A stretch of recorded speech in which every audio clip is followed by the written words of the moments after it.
ಸ್ವಾಭಿಮಾನಿ ನ್ಯೂಸ್ಗೆ ಸ್ವಾಗತ. ಇಂದಿನ ಪ್ರಮುಖ ಸುದ್ದಿಗಳು. ಹೈಟೆಕ್ ಕಾರುಗಳಲ್ಲಿ ಜಾನುವಾರು ಕಳ್ಳತನ, ಬೆನ್ನಟ್ಟಿದ ಸ್ಥಳೀಯರು, ತಪ್ಪಿಸಿಕೊಂಡರು ಪ್ರಕರಣ ದಾಖಲಿಸಿ ಹೆಡೆಮುರಿ ಕಟ್ಟಿದ ಸೊರಬ ಪೊಲೀಸರು, ಪೊಲೀಸರ ಕಾರ್ಯಕ್ಕೆ ಜನ ಮೆಚ್ಚುಗೆ. ಜಾನುವಾರು ಮಾಲೀಕರೇ ಎಚ್ಚರ ಎಚ್ಚರ, ನಿಮ್ಮ ಜಾನುವಾರುಗಳನ್ನು ರಸ್ತೆ ಮೇಲೆ ಬಿಡಬೇಡಿ. ಸೊರಬ ಪಟ್ಟಣದಲ್ಲಿ ಸರಿರಾತ್ರಿ ಬೀದಿಯಲ್ಲಿ ಮಲಗಿದ್ದ ಹಸುವನ್ನು ಹೈಟೆಕ್ ಫಾರ್ಚುನರ್ ಕಾರಿನಲ್ಲಿ ಬಂದು ಜಾನುವಾರು ಹೇರಿಕೊಂಡು ಹೋಗಿದ್ದ ಜಾನುವಾರು ಕಳ್ಳರನ್ನು ಸೊರಬ ಪೊಲೀಸರು ಭೇದಿಸುವಲ್ಲಿ ಯಶಸ್ವಿಯಾಗಿದ್ದಾರೆ. ಇತ್ತೀಚಿನ ದಿನಗಳಲ್ಲಿ ಸೊರಬ ಪಟ್ಟಣದಲ್ಲಿ ಜಾನುವಾರುಗಳ ಕಳ್ಳತನ ಹೆಚ್ಚಾಗುತ್ತಿದ್ದು, ಈ ಪ್ರಕರಣವನ್ನು ಗಂಭೀರವಾಗಿ ತೆಗೆದುಕೊಂಡ ಸೊರಬ ಪೊಲೀಸರು ಶಿವಮೊಗ್ಗ ಮೂಲದ ಮಹಮ್ಮದ್ ಸಾಹಿದ್ ಮತ್ತು ಮಹಮ್ಮದ್ ಸಲ್ಮಾನ್ ಎಂಬಾತನನ್ನು ಬಂಧಿಸುವಲ್ಲಿ ಯಶಸ್ವಿಯಾಗಿದ್ದಾರೆ. ಪೊಲೀಸರ ಈ ಕಾರ್ಯಕ್ಕೆ ಸೊರಬದ ಜನತೆ ಅಭಿನಂದನೆ ತಿಳಿಸಿದ್ದಾರೆ.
ನಾನು ಪ್ರಸನ್ನ ಕುಮಾರ್ ದೊಡ್ಡಮನೆ ಅಂತ ಪುರಸಭಾ ಸದಸ್ಯರು, ಈ ವಾರ್ಡಿನ ಸದಸ್ಯರಿದ್ದೀನಿ.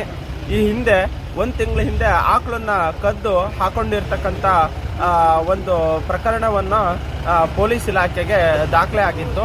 ನಾವು ಆಕಳನ್ನ ಹಿಂಗೆ ಕದ್ಕೊಂಡು ಹೋಗಿದ್ದಾರೆ ಅಂತ ಹೇಳಿ ಪೊಲೀಸ್ ಇಲಾಖೆಗೆ ನಾವು ಇದನ್ನು ಕೊಟ್ಟಿದ್ವಿ. ತದನಂತರದಲ್ಲಿ ಪೊಲೀಸ್ ಇಲಾಖೆ ಚುರುಕಾಗಿ ಕಾರ್ಯವನ್ನು ನಡೆಸ್ಕೊಳ್ತಾ ಬಂದಿರ್ತಕ್ಕಂಥದ್ದು ನಮಗೆ ಖುಷಿ ತಂದಿದೆ. ಇವತ್ತಿನ ದಿನ ಆ ಆರೋಪಿಗಳನ್ನು ಕರ್ಕೊಬಂದು ಇಲ್ಲಿ ಹಾಜರು ಮಾಡಿದ್ದಾರೆ. ಅದೇ ಜೀಪ್, ಏನು ಫಾರ್ಚುನರ್ ಜೀಪಲ್ಲಿ ಕಾರ್ನ ಇದು ಆಕಳನ್ನು ಕರನ್ನ ಕತ್ಕೊಂಡು ಹಾಕೊಂಡು ಹೋಗಿರ್ತಕ್ಕಂಥ ಫಾರ್ಚುನರ್ ಮತ್ತು ಆ ಆರೋಪಿಗಳ ಇಬ್ಬರನ್ನು ಕರ್ಕೊಂಡು ಬಂದು ಮಾಜರನ್ನು ಮಾಡಿ ಅವ್ರನ್ನ ಹಿಡ್ಕೊಂಡು ಬಂದಿದ್ದಾರೆ. ನಮ್ಮ ಪೊಲೀಸ್ ಇಲಾಖೆ ಬಗ್ಗೆ ನಮಗೆ ಯಾವಾಗಲೂ ಕೂಡ ಒಂದು ಹೆಮ್ಮೆ ಇತ್ತು.